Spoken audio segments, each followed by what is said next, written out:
ಸ್ನೇಹಿತರೆ, ಇವತ್ತಿನ ವಿಡಿಯೋದಲ್ಲಿ ನಮ್ಮ RBIನಲ್ಲಿ ಖಾಲಿ ಇರತಕ್ಕಂತಹ 650 ಸಹಾಯಕ ಅಥವಾ ಅಸಿಸ್ಟೆಂಟ್ ಅನ್ನೋ ಹುದ್ದೆಗಳ ಕುರಿತು ವಿಷಯನ ತಿಳಿಸ್ಕೊಡ್ತೀನಿ. ಈ ಒಂದು ಹುದ್ದೆಗಳಿಗೆ ಯಾವುದೇ ತರ ಡಿಗ್ರಿ ಮಾಡಿದ್ರು ನೀವು ಎಲಿಜಿಬಲ್ ಇರ್ತೀರ ಅಪ್ಲಿಕೇಶನ್ ಹಾಕೋದಕ್ಕೆ. ಸೊ ಹಾಗಿದ್ರೆ ಈ ನೋಟಿಫಿಕೇಶನ್ ಕುರಿತು ಕಂಪ್ಲೀಟ್ ಆಗಿ ಇನ್ಫಾರ್ಮೇಶನ್ ನಾನು ನಿಮ್ಗೆ ಇವತ್ತು ತಿಳಿಸ್ಕೊಡ್ತೀನಿ. ಅದಕ್ಕೂ ಮುಂಚೆ ನಮ್ಮ ಚಾನಲ್ಗೆ ಇನ್ನೂ ಸಬ್ಸ್ಕ್ರೈಬ್ ಆಗಿಲ್ಲ ಅಂದ್ರೆ ಈಗಲೇ ಸಬ್ಸ್ಕ್ರೈಬ್ ಆಗಿ ಪಕ್ಕದಲ್ಲೇ ಇರತಕ್ಕಂತಹ ಬೆಲ್ ಬಟನ್ ಅನ್ನ ಪ್ರೆಸ್ ಮಾಡಿ. ರಿಸರ್ವ್ ಬ್ಯಾಂಕ್ ಆಫ್ ಇಂಡಿಯಾ ಅಥವಾ RBI ನಲ್ಲಿ ರಿಲೀಸ್ ಆಗಿರ್ತಕ್ಕಂಥದ್ದು. ಒಟ್ಟು ಹುದ್ದೆಗಳು 650. ಹುದ್ದೆ ಹೆಸರು ಬಂದ್ಬಿಟ್ಟು ಅಸಿಸ್ಟೆಂಟ್ ಅಂತ ಅಥವಾ ಸಹಾಯಕ ಅಂತ. ನೀವು ಆನ್ಲೈನ್ ಮುಖಾಂತರ ಮಾತ್ರ ಹಾಕಬೇಕಾಗುತ್ತೆ. ಸೊ ಲಿಂಕ್ ನಾನು ಡಿಸ್ಕ್ರಿಪ್ಷನ್ ಅಲ್ಲಿ ಕೊಟ್ಟಿರ್ತೀನಿ. ನೀವು ಆ ಡಿಸ್ಕ್ರಿಪ್ಷನ್ ಯೂಸ್ ಮಾಡ್ಕೊಳ್ಳೋದ್ರಿಂದ ಡೈರೆಕ್ಟ್ ಆಗಿ ಅಪ್ಲಿಕೇಶನ್ ಹಾಕುವಂತಹ ಪೇಜ್ಗೆ ಹೋಗ್ಬೋದು. ತಿಳ್ಕೊಳ್ಳೋದಾದ್ರೆ ಮೊದಲಿಗೆ ಅರ್ಜಿ ಸಲ್ಲಿಸೋದಕ್ಕೆ ಇವಾಗ ಆಲ್ರೆಡಿ ಸ್ಟಾರ್ಟ್ ಆಗಿರುತ್ತೆ. ಅಂದ್ರೆ ಫೆಬ್ರವರಿ 16ನೇ ತಾರೀಕಿಂದ ಸ್ಟಾರ್ಟ್ ಆಗಿದೆ.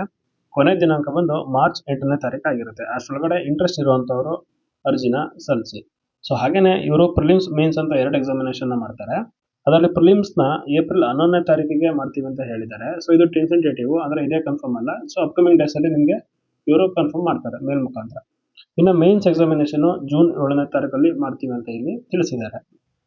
ಆದ್ರೆ ಒಟ್ಟು ಹುದ್ದೆಗಳು 650 ಹುದ್ದೆಗಳು ಅಂತ ನಾನು ಆವಾಗಲೇ ಹೇಳಿದೆ. ಹೌದು, ಇದು total all over India central government ಆಗಿರೋದ್ರಿಂದ ಇಂಡಿಯಾದಲ್ಲಿ ಎಲ್ಲಾ ಕಡೆ ಸೇರಿಸಿ 650 ವೇಕೆನ್ಸಿಗಳನ್ನ ತಗೊಂತಾ ಇರ್ತಾರೆ. ಅದರಲ್ಲಿ ನಮ್ಮ ಕರ್ನಾಟಕದಲ್ಲಿ ಬೆಂಗಳೂರು ಸಿಟಿಗೆ ಇವರು 24 ಹುದ್ದೆಗಳನ್ನ ತಗೊಂತಾ ಇರ್ತಾರೆ. ಸೊ ನೀವು ಬೇರೆ ಕಡೆ ಸಿಟಿಗೂ ಅಪ್ಲೈ ಮಾಡ್ಬೋದು. ಸೊ ನಿಮ್ಗೆ ಎಲ್ಲಿ ನಾಲೆಡ್ಜ್ ಇರುತ್ತೆ ಅಥವಾ ನಿಮ್ಗೆ ಯಾವ ಸ್ಟೇಟ್ ಹತ್ರ ಇರುತ್ತೆ, ಇಂಟ್ರೆಸ್ಟಿಂಗ್ ಆಗಿರುತ್ತೆ, ಅಲ್ಲಿ ನೀವು ಅಪ್ಲೈ ಮಾಡ್ಬೋದು. ಬಟ್ ಆಯಾ ಜಿಲ್ಲೆ ಅಂತದ ಒಂದು ಭಾಷೆನ ಅವರು ಲ್ಯಾಂಗ್ವೇಜ್ ಪ್ರೊಫಿಷಿಯನ್ಸಿ ಟೆಸ್ಟ್ ಅಂತ ಕೊಡ್ತಾರೆ. ಅದನ್ನ ಕ್ಲಿಯರ್ ಮಾಡ್ಕೊಂಡ್ರೆ ನೀವು ಅಲ್ಲಿ ಡೈರೆಕ್ಟ್ ಆಗಿ ಕಾಂಪಿಟೇಷನ್ ಕೊಡ್ಬೋದು. ಸ್ನೇಹಿತರೆ, ಏಜ್ ಬಗ್ಗೆ ತಿಳ್ಕೊಳ್ಳೋದಾದ್ರೆ ಮಿನಿಮಮ್ ನಿಮ್ಗೆಲ್ಲ 20 ವರ್ಷ ಆಗಿರಲೇಬೇಕಾಗುತ್ತೆ. ಸೊ ಮಿನಿಮಮ್ ಇದು. ಇನ್ನು ಮ್ಯಾಕ್ಸಿಮಮ್ 28 ವರ್ಷ ಇದು ಜನರಲ್ ಕ್ಯಾಟಗರಿ ಅವ್ರಿಗೆ ಆಗಿರುತ್ತೆ. ಅಥವಾ EWS ಕ್ಯಾಟಗರಿ ಅವ್ರಿಗೂ ಕೂಡ 28 ವರ್ಷನೇ ಲಾಸ್ಟ್ ಆಗಿರುತ್ತೆ. ಸೊ ಇನ್ ಕೇಸ್ ನೀವೇನಾದ್ರೂ OBC ಅಂಡರ್ ಬರ್ತೀರಾ ಅಂದ್ರೆ ನಿಮಗೆ 31 ವರ್ಷ ತನಕ ಅರ್ಜಿ ಸಲ್ಲಿಸೋದಕ್ಕೆ ಇಲ್ಲಿ ಅವಕಾಶ ಇರುತ್ತೆ. ಅದೇ ನೀವುಗಳೇನಾದ್ರೂ SC/ST ಅಂಡರ್ ಬರ್ತೀರಾ ಅಂದ್ರೆ ನಿಮಗೆ 33 ವರ್ಷದ ತನಕ ಅರ್ಜಿನ ಸಲ್ಲಿಸೋದಕ್ಕೆ ಇಲ್ಲಿ ಅವಕಾಶನ ಮಾಡಿಕೊಟ್ಟಿರ್ತಾರೆ. ಸ್ನೇಹಿತರ, ನಂತರ ಕ್ವಾಲಿಫಿಕೇಶನ್ ಬಗ್ಗೆ ತಿಳ್ಕೊಳ್ಳೋದಾದ್ರೆ ಅಟ್ಲೀಸ್ಟ್ ಬ್ಯಾಚುಲರ್ ಡಿಗ್ರಿ ಅಂದ್ರೆ ನೀವು ಯಾವುದೇ ಡಿಗ್ರಿನ ತಗೊಳ್ಳಿ, ಟೆಕ್ನಿಕಲ್ ಅಥವಾ ನಾನ್ ಟೆಕ್ನಿಕಲ್, ನೀವು ಡಿಗ್ರಿನಲ್ಲಿ 50% ಅಗ್ರಿಗೇಟ್ ಇಂದ ಪಾಸ್ ಆಗಿರಬೇಕು. ಇದು ಜನರಲ್, UWS ಮತ್ತೆ OBC ಕ್ಯಾಂಡಿಡೇಟ್ಗಳಿಗೆ ಮಾತ್ರ. ಅದೇ ನೀವುಗಳೇನಾದ್ರೂ SC/ST ಅಥವಾ PWD ಅಂಡರ್ ಬರ್ತೀರಾ ಅಂದ್ರೆ ನೀವು ಬರೀ ಪಾಸ್ ಮಾರ್ಕ್ಸ್ ಇದ್ರೂ ಕೂಡ ಅರ್ಜಿನ ಸಲ್ಲಿಸಬಹುದು. ಜೊತೆಗೆ ಕಂಪ್ಯೂಟರ್ನಲ್ಲಿ ವರ್ಡ್ ಇದನ್ನ ಅಪ್ಲಿಕೇಶನ್ ಯೂಸ್ ಮಾಡೋದಕ್ಕೆ ಬಂದ್ರೆ ಸಾಕು. ಸೊ ಅದಕ್ಕೇನು ಸರ್ಟಿಫಿಕೇಶನ್ ಬೇಕಾಗಿಲ್ಲ. ನಂತರ ನೀವು ಯಾವ ಸ್ಟೇಟ್ಗೆ ಅಪ್ಲೈ ಮಾಡ್ತೀರಾ ಆ ಸ್ಟೇಟ್ ಲ್ಯಾಂಗ್ವೇಜ್ನ ಓದೋದಕ್ಕೆ ಮತ್ತೆ ಬರೆಯೋದಕ್ಕೆ ಮತ್ತೆ ಮಾತಾಡೋದಕ್ಕೆ ಬರಬೇಕು. ಸೊ ಇದಕ್ಕೆ ಲ್ಯಾಂಗ್ವೇಜ್ ಪ್ರೊಫಿಷಿಯನ್ಸಿ ಟೆಸ್ಟ್ ಅಂತ ನಿಮಗೆ ಅಪ್ಕಮಿಂಗ್ ಡೇಸ್ ಅಲ್ಲಿ ಕಂಡಕ್ಟ್ ಮಾಡ್ತಾರೆ. ಇದಕ್ಕೆ ಶಾರ್ಟ್ ಲಿಸ್ಟ್ ಆದ್ರೆ ಸೊ ಯಾವ ರಾಜ್ಯಕ್ಕೆ ಅಥವಾ ಯಾವ ಸಿಟಿಗೆ ನೀವು ಅಪ್ಲಿಕೇಶನ್ ಹಾಕ್ತೀರಾ ಸೊ ಆ ಪ್ರಾಂತ್ಯದ ಲ್ಯಾಂಗ್ವೇಜ್ ಅನ್ನ ನೀವು ನಿರರ್ಗಳವಾಗಿ ಮಾತಾಡೋದಕ್ಕೆ, ಓದೋದಕ್ಕೆ ಮತ್ತೆ ಬರೆಯೋದಕ್ಕೆ ಬರಬೇಕಾಗುತ್ತೆ. ಸೆಲೆಕ್ಷನ್ ಪ್ರೋಸೆಸ್ ಯಾವ ತರ ಇರುತ್ತೆ ಅಂದ್ರೆ ಫಸ್ಟ್ ಪ್ರಿಲಿಮ್ಸ್ ಇರುತ್ತೆ, ಇದ್ರದ್ದು ಡೇಟ್ಗಳು ಕೊಟ್ಟಿದ್ದಾರೆ. ನೆಕ್ಸ್ಟ್ ಮೈನ್ಸ್ ಎಕ್ಸಾಮಿನೇಷನ್ಸ್ ಇರುತ್ತೆ, ಇದ್ರದ್ದು ಡೇಟ್ ಅವ್ರು ಕೊಟ್ಟಿದ್ದಾರೆ. ಹಾಗೆ ಲಾಸ್ಟ್ಗೆ ಲ್ಯಾಂಗ್ವೇಜ್ ಪ್ರೊಫಿಷಿಯನ್ಸಿ ಟೆಸ್ಟ್ ಅಂತ ಮಾಡ್ತಾರೆ. ಸೊ ಟೋಟಲ್ 3 ಎಕ್ಸಾಮ್ಸ್ ಇರುತ್ತೆ. ಈ ಲ್ಯಾಂಗ್ವೇಜ್ ಪ್ರೊಫಿಷಿಯನ್ಸಿ ಟೆಸ್ಟ್ ಅವ್ರದೇ ಲ್ಯಾಂಗ್ವೇಜ್ ಅಲ್ಲಿ ಇರುತ್ತೆ. ಸೊ ಮೊದಲಿಗೆ ಪ್ರಿಲಿಮ್ಸ್ ಸಿಲೆಬಸ್ ನೋಡೋದಾದ್ರೆ ಸೊ ಇಲ್ಲಿ ಪ್ರಿಲಿಮ್ಸ್ ಅಲ್ಲಿ 3 ಭಾಗಗಳನ್ನ ಮಾಡಿದ್ದಾರೆ. ಇಂಗ್ಲಿಷ್ಗೆ 30 ಮಾರ್ಕ್ಸ್ ಅಥವಾ 30 ಕ್ವಶನ್ಸ್, ನ್ಯೂಮರಿಕಲ್ ಎಬಿಲಿಟಿಗೆ 35 questions 35 marks, so reasoning ability 35 questions 35 marks. ಅಂದ್ರೆ 100 ಕ್ವಶನ್ಸ್ 100 ಮಾರ್ಕ್ಸ್. ನಿಮಗೆ ಕೇವಲ 1 ಅವರ್ ಮಾತ್ರ ಟೈಮ್ ಇರುತ್ತೆ. ಸೊ 1 ಅವರ್ ಅಲ್ಲಿ 100 ಕ್ವಶನ್ಸ್ 100 ಮಾರ್ಕ್ಸ್ ಇರುತ್ತೆ. ಸೊ ಇದು ಪ್ರಿಲಿಮ್ಸ್ ಆಗಿರುತ್ತೆ. ನಂತರ ಮೇನ್ಸ್ ಎಕ್ಸಾಮಿನೇಷನ್ ಅಲ್ಲಿ 5 ಸೆಕ್ಷನ್ಸ್ ಇರುತ್ತೆ. Reasoning, English language, numerical ability, general awareness, general knowledge.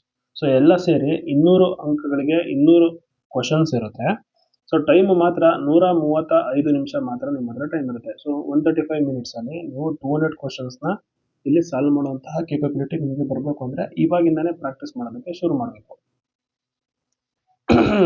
ಇವೆರಡು ಎಕ್ಸಾಮ್ ಆದ್ರೆ ನೀವು ಶಾರ್ಟ್ ಲಿಸ್ಟ್ ಆದ ನಂತರ ಮೈನ್ಸ್ ನಲ್ಲಿ ನಿಮಗೆ ಲ್ಯಾಂಗ್ವೇಜ್ ಪ್ರೊಫಿಷಿಯನ್ಸಿ ಟೆಸ್ಟ್ ಅಂತ ಮಾಡ್ತಾರೆ. ಸೊ ಇದರಲ್ಲಿ ನೀವು ಯಾವ ಸಿಟಿಗೆ ಅಪ್ಲೈ ಮಾಡಿರ್ತೀರಾ ಆ ಸಿಟಿಯ ಲ್ಯಾಂಗ್ವೇಜ್ ಅಲ್ಲಿ ನಿಮಗೆ ಎಕ್ಸಾಮಿನೇಷನ್ ಕೊಡಲಾಗುತ್ತೆ. ಸೊ ಆ ಸಿಟಿ ಎಕ್ಸಾಮಿನೇಷನ್ ಅಲ್ಲಿ ನೀವು ಪಾಸ್ ಆಗಿಲ್ಲ ಆ ಲ್ಯಾಂಗ್ವೇಜ್ ಅಲ್ಲಿ ಅಂದ್ರೆ ನಿಮ್ಮನ್ನ ಡೈರೆಕ್ಟ್ ಆಗಿ ಡಿಸ್ಕ್ವಾಲಿಫೈ ಮಾಡ್ತಾರೆ. ಸೊ ಮೀನ್ಸ್ ತನಕ ಬಂದಿದ್ದಾರೆ ಅಂತ ಏನು ಕನ್ಸೆಷನ್ ಕೊಡೋದಿಲ್ಲ. ಸೊ ನೀವು ಲ್ಯಾಂಗ್ವೇಜ್ ಪ್ರೊಫಿಷಿಯನ್ಸಿ ಟೆಸ್ಟ್ ನ ಕ್ಲಿಯರ್ ಮಾಡಿಲ್ಲ ಅಂದ್ರೆ ನೀವು ಡೈರೆಕ್ಟ್ ಆಗಿ ರಿಜೆಕ್ಟ್ ಆಗ್ತೀರಾ. ಈ ಬಗ್ಗೆ ತಿಳ್ಕೊಳ್ಳೋದಾದ್ರೆ 29,000 ಬೇಸಿಕ್ ಸ್ಯಾಲರಿ ಇರುತ್ತೆ. ಸೊ 29,000 ಬೇಸಿಕ್ ಸ್ಯಾಲ್ರಿ ಅಂದರೆ ಇವರು without H R A 58,000 consider ಮಾಡಿದ್ದಾರೆ. So 58,000 plus H R A ಒಂದು 10,000 ಅಂದ್ಕೊಂಡ್ರು ಒಂದು 65,000 ತನಕ ಇಲ್ಲಿ ಸ್ಯಾಲ್ರಿ ನಿಮ್ಗೆ ಇವಾಗ ನೋಡೋದಕ್ಕೆ ಕಾಣಕ್ಕೆ ಸಿಗ್ತಾ ಇದೆ. ಸೊ ಇದು 7th ಪೇ ಕಮಿಷನ್ ಪ್ರಕಾರ 65,000 ಸ್ಯಾಲ್ರಿ ಇಲ್ಲಿ ಸಿಗುತ್ತೆ ಅಂತ. ಇದ್ರ ಜೊತೆ ಪ್ಲಸ್ ಅಲವೆನ್ಸ್ಗಳು ಕೂಡ ತುಂಬಾ ಇರುತ್ತೆ. ಬ್ರೀಫ್ ಕೇಫ್ ಅಲವೆನ್ಸ್, ಅಲವೆನ್ಸ್, ಮೇಂಟೆನೆನ್ಸ್ ಅಲವೆನ್ಸ್ ಅಂತ ತುಂಬಾ ಅಲವೆನ್ಸ್ಗಳು ನಿಮಗೆ ಸಿಗುತ್ತೆ. ಸೊ ಸದ್ಯಕ್ಕೆ ನೀವು ಮೈಂಡಲ್ಲಿ ಫಿಕ್ಸ್ ಆಗಿ 65,000 ಮಾತ್ರ ಅಂತ. ಅದೇ ಏನಾದರೂ 8th ಪೇ ಕಮಿಷನ್ಸ್ ಏನಾದರೂ ಇನ್ಕ್ಲೂಡ್ ಆದರೆ ನೀವು ಜಾಯ್ನಿಂಗ್ ಒಳಗಡೆ, ಸೊ ಈ 65K ಬಂದ್ಬಿಟ್ಟು ಹೆಚ್ಚು ಕಮ್ಮಿ 80K ಹತ್ತತ್ರ ನಿಮಗೆ ಸ್ಯಾಲ್ರಿ ಫಸ್ಟ್ ಮಂತೇ ಆಗುತ್ತೆ. 80K plus allowances, 80K plus allowances ನಿಮಗೆ ಸ್ಯಾಲ್ರಿ ಸಿಗುತ್ತೆ. ಹಾಗೇನೆ ಎಕ್ಸಾಮಿನೇಷನ್ ಫೀಸ್ ಅಂತ ನೋಡೋದಾದ್ರೆ SC, ST, PWD ಮತ್ತು ಈ ಎಕ್ಸ್ ಸರ್ವಿಸ್ ಮ್ಯಾನ್ಗಳಿಗೆ 50 ರೂಪಾಯಿಗಳ ಅಮೌಂಟ್ ಇರುತ್ತೆ. ಅದು ಕೂಡ ಇಂಟಿಮೇಷನ್ ಚಾರ್ಜಸ್ ಅಂತ. ಅದೇ ಜನರಲ್ ಕ್ಯಾಟಗರಿ, OBC ಅಥವಾ EWS ಅವರಿಗೆ ಅಪ್ಲಿಕೇಶನ್ ಫೀಸು ಜೊತೆಗೆ ಇಂಟಿಮೇಷನ್ ಚಾರ್ಜಸ್ ಅಂತ 450 ರೂಪಾಯಿಗಳ ಫೀಸ್ನ ಇಟ್ಟಿರ್ತಾರೆ. ಸೊ ಇನ್ ಕೇಸ್ ನೀವು ಡಿಪಾರ್ಟ್ಮೆಂಟಲ್ ಕ್ಯಾಂಡಿಡೇಟ್ ಆಗಿದ್ರೆ ನಿಮಗೆ ಯಾವುದೇ ರೀತಿ ಫೀಸ್ ಇರೋದಿಲ್ಲ. ಸಿಟಿಗೆ ಅಪ್ಲೈ ಮಾಡ್ತೀರಾ, ಆ ಸಿಟಿ ಲ್ಯಾಂಗ್ವೇಜ್ ಏನಿರುತ್ತೆ ಅದರಲ್ಲಿ ಲ್ಯಾಂಗ್ವೇಜ್ ಪ್ರೊಫಿಷಿಯನ್ಸಿ ಟೆಸ್ಟ್ನ ಬರೀಬೇಕಾಗುತ್ತೆ ಅಂತ. ಸೊ ಈ ಟೇಬಲಲ್ಲಿ ಅವ್ರು ಕೊಟ್ಟಿದ್ದಾರೆ ಯಾವ ಸಿಟಿಗೆ ಯಾವ ಲ್ಯಾಂಗ್ವೇಜ್ ಅಂತ. ನೀವು ಬೆಂಗಳೂರಿಗೆ ಅಪ್ಲೈ ಮಾಡೋದ್ರಿಂದ ನೀವು ನಮಗೆ ಕನ್ನಡನೇ ಇರುತ್ತೆ. ಸೊ ಅದೇ ಥರ ಚೆನ್ನೈಗೆ ಅಪ್ಲೈ ಮಾಡೋರಿಗೆ ತಮಿಳ್ ಇರುತ್ತೆ, ಜೈಪುರ್ಗೆ ಅಪ್ಲೈ ಮಾಡೋರಿಗೆ ಹಿಂದಿ ಇರುತ್ತೆ, ಹೈದರಾಬಾದ್ಗೆ ಅಪ್ಲೈ ಮಾಡೋರಿಗೆ ತೆಲುಗು ಇರುತ್ತೆ.